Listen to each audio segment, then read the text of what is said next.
Hello, welcome to another conversation in the gallery. I'm Sarah Cohen, Registrar of the Old State House Museum, and today I have a special guest, Ms. Betty Willis, the daughter of one of the quilters in our Quilts by Black Arkansans collection, and her mother, Thelma Franklin's Quilt, is right here behind us. So Betty, it's a pleasure to meet you. Thank you. Thank you for having me. My entire family appreciate this. Oh, well, thank you. We appreciate you and your donation to Thank you. just not us, but Arkansas as well. You're so welcome. So welcome. So, could you tell me a little bit about your family in quilting and the role that quilting plays in your family? Okay. My mom, of course, was Thelma Franklin. She is, her parents were Joby and Mary Henry Early. They lived in, she lived in Wabash, but she's the second of 8 children, okay? She loved quilting. She loved fishing, canning, gardening, traveling. I mean, whenever someone was ready to go anywhere, my mom was always ready to go. No matter who was taking her, she was ready to go. So she loved this. She started at an early age watching her Aunt Dalt quilt. So she got a passion for it. So she would quilt as a form of relaxation for her, as a form of, once she finished her work, she was a private caregiver. She was also a homemaker. So once she finished her work in family, cooking, cleaning, then she would resort to quilting, and she loved it. She would just simply quilt the day away, okay, because she loved that, okay.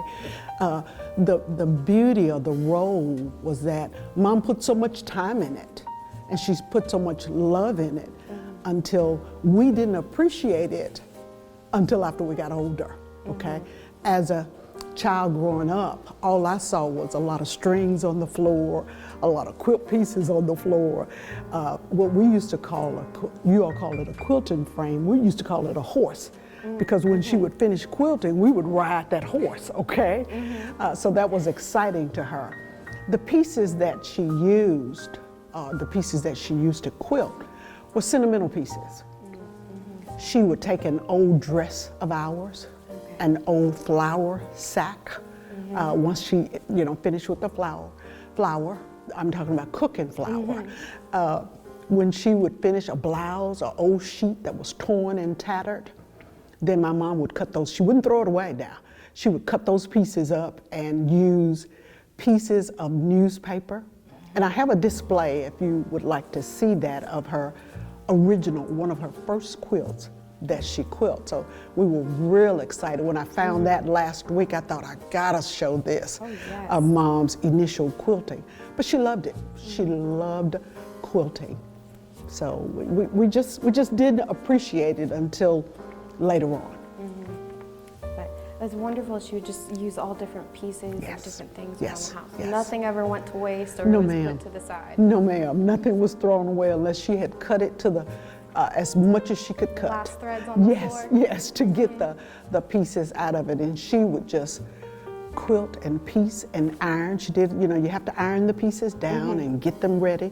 So she would do that, and she would quilt all of that by hand. Okay, so the hand quilting as Yes, hand quilting was her thing.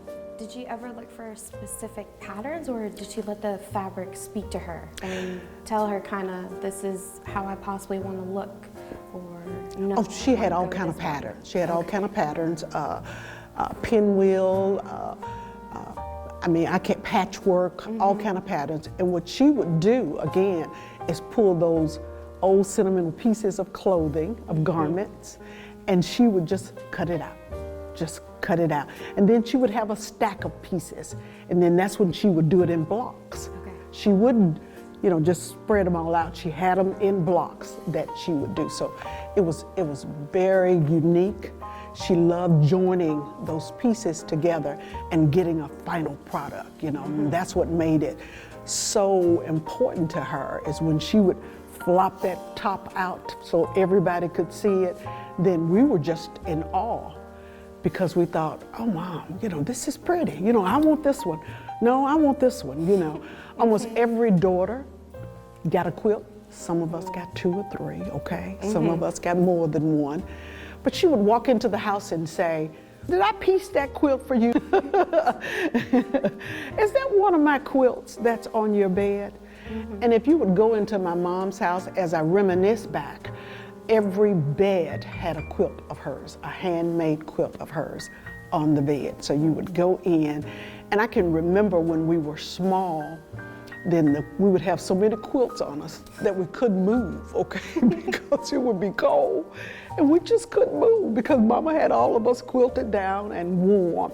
And that was the beauty of her whole thing, is that I want to make sure I wrap my family in love and warmth. So we're excited about what you all are doing. Thank you again for that, Sarah. Thank you welcome. again. Thank you. No, sincerely, thank you for continuing to help to grow this collection. Yes, yes. It is one of our most cherished ones here. Good. So, did you or any of your siblings ever help your mother with some of these pieces? Now, I'm embarrassed to say there were 5 girls, and none of us took that habit up. Now, we took the cooking, and of course the traveling, we got that, okay? The fishing, some of us picked that up. But the quilting, we do not, and I hate that we did not do that. But the thing that I remember is Mama tried to. She really did try to get us to get involved in the quilting, but that just wasn't what I wanted to do. I would go to the store, buy quilting thread. Now, you know there's a difference between thread and quilting thread. So my mom would make sure you get the quilting thread, so I had to make sure of that. Batting was all over the house. As a matter of fact, I still have some today in storage of the batting that Mom had purchased, and had purchased a lot of it, and I just couldn't throw it away. As far as the lining, which is the 3rd level of the quilt, that was called the broadcloth, is what she wanted, and there was a difference between broadcloth and cotton. Broadcloth was a little bit thicker, had a little bit more of the silk and all of the fabric, many more fabrics involved in the broadcloth. So she would make sure that she would get 2 yards of that or 3 yards of that, or I would make sure. Thimbles were everywhere, okay? Because that's how she quilted. Thread, as I said earlier, was everywhere, okay? But that was Mom's life. That was her love and her passion. And we just kind of stepped over it and walked over it and went and, did whatever we needed to do, because Mom loved quilting. She loved quilting. Now, when she got, I'm gonna let you ask the questions, I'm sorry. Oh, no, you're fine. When she got to a point, I know one of the things that you have asked is that how long does it take to make a quilt?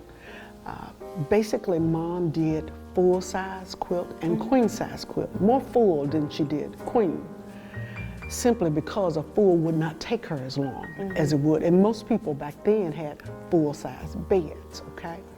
So she would do the full-size bed in about 6 weeks by herself, okay?